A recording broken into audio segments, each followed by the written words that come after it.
Vranjski rukometaši igraju u Super rukometnoj ligi i bore se za što bolji plasman, po mogućstvu bar u prvih 6. U sledećem kolu na domaćem terenu sastaju se sa kragujevačkim Radničkim. Radnički je jedan sjajan klub, sportsko društvo koje beleži sjajne rezultate i Kragujevac kao grad ima ozbiljnu motivaciju u takmičenju u raznim sportovima. I to je jedna tradicija koja traje tamo.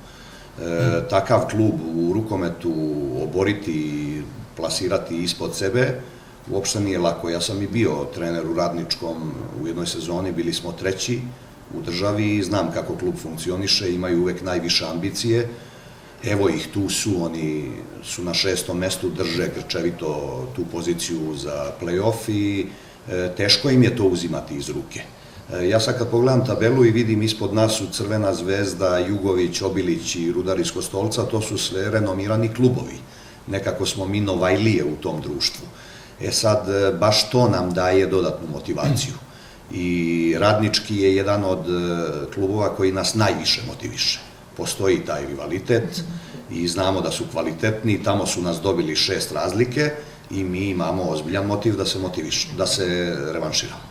Igrači su pozvali publiku da ih bodri kao i uvek, a protivničku ekipu ovako ocenjuju. Izuzetan klub, stabilan, uvek su u gornjem delu tabele, ali opet naša je prednost domaći teren ovaj put.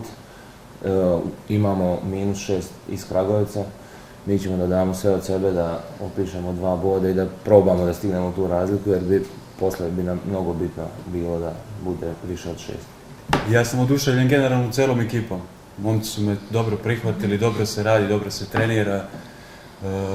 Sad proti Kragujevca nam, što on kaže, i najbitnija utakmica da vidimo da li smo za tih prvih 6 ili ne. Tako da, eto, iskoristio bih priliku da pozovem sve navijače da dođu da nas podrže u što većem broju, jer mnogo nam znači ova utakmica. Rukometni klub Vranje 1957 nalazi se na 7. mestu tabele sa 15 bodova, dok je protivnik Radnički iz Kragujevca na 6. mestu sa 19 bodova.